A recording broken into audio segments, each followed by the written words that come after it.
We are sorry. The number you have dialed has been... Number 6.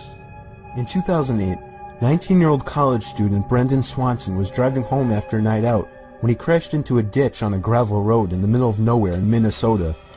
He knew as well as us that this was a classic horror movie setup, so he called his parents and asked for a ride. Swanson's parents had trouble finding him. When they couldn't find his car at the location he provided, they got back on the phone for over 45 minutes, trying to find him as he described his location. Swanson claimed he could see lights from a nearby town and was heading in that direction. But things took a turn for the creepy when he suddenly yelled, "Oh shit." Before his father could even scold his son for using such filthy language, the call cut off.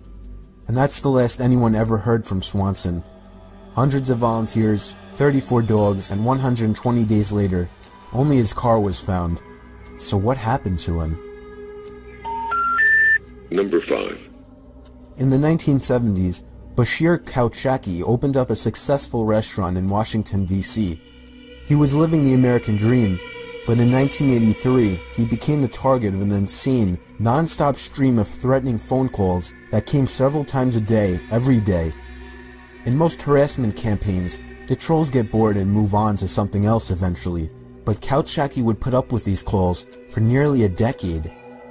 The caller earned the nickname L'Enfant, which we believe is Swedish for the child, because the caller eventually decided that he wasn't being creepy enough and began to mimic a little girl.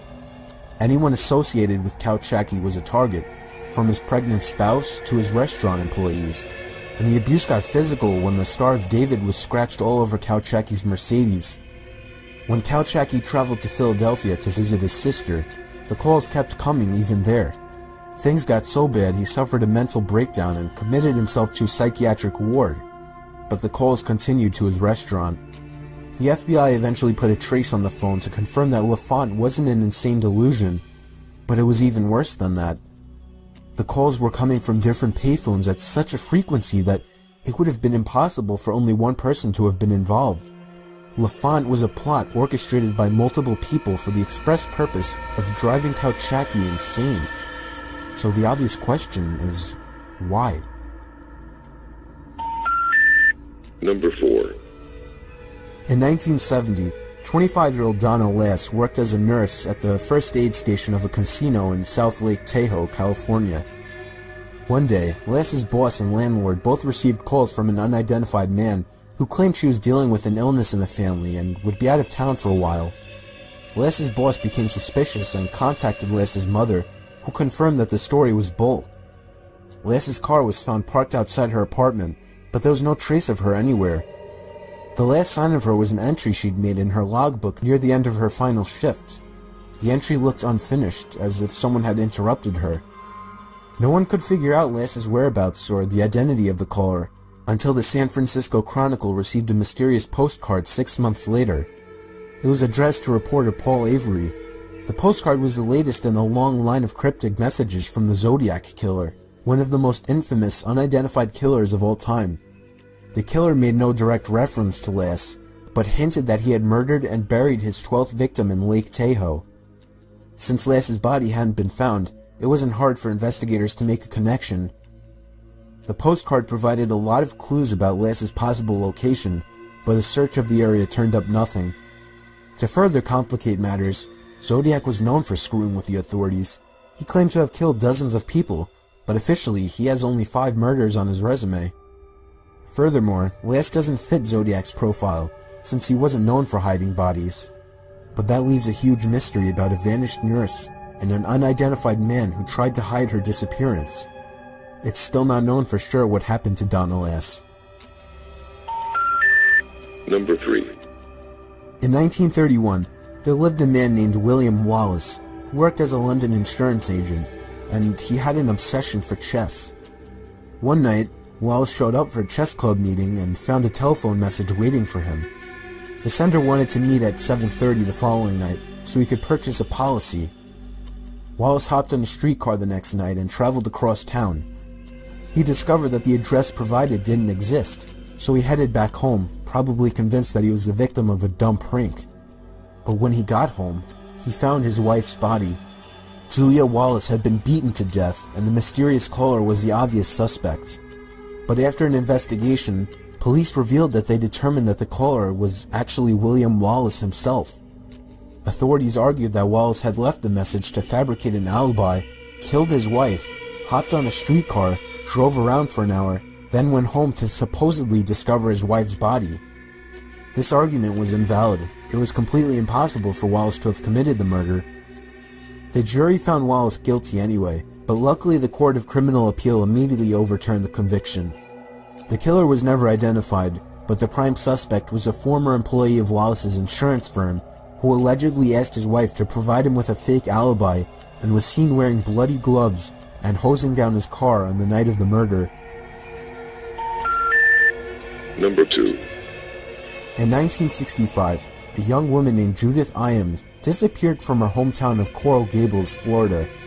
Everyone feared the worst when her abandoned car was found in Atlanta with blood in the back seat. Iams was pregnant and a recent divorcee. She allegedly made arrangements to get an illegal abortion from a Hungarian doctor named George Hadju. He was charged with conspiring to perform the abortion, but skipped bail and fled the country.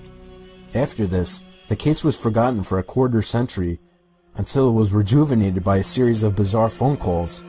In 1990, the Coral Gables police captain Chuck Smith received a message from Omaha, Nebraska radio host claiming he had information about Iams' disappearance. Smith called the host back, but the host was completely confused.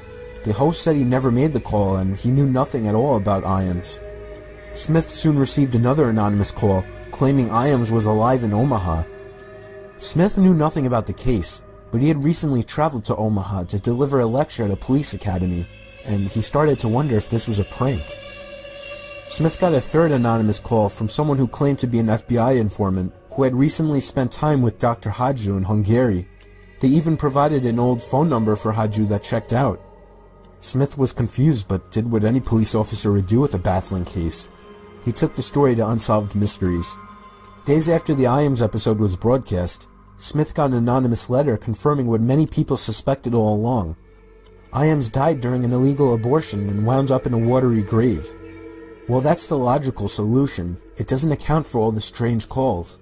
The callers and writer haven't been identified, the doctor hasn't been found, and Iams' body was never recovered. Number 1. Sometime after 10 a.m. on a routine workday, an Oxnard, California switchboard operator received a call from a whispering woman claiming the President of the United States was going to die in 10 minutes. That time passed without incident, but the woman, still on the phone, insisted that President JFK was going to die at 10:30. She continued to babble away with cryptic statements like, "The Supreme Court, there's going to be a fire in all the windows," and "The government takes over everything, lock, stock, and barrel." The call finally disconnected at 10:25. Naturally, the call was written off as the ramblings of a crazy person. The president gets nonsensical death threats multiple times a day, and the president wasn't even in the state of California, so there wasn't much cause for alarm.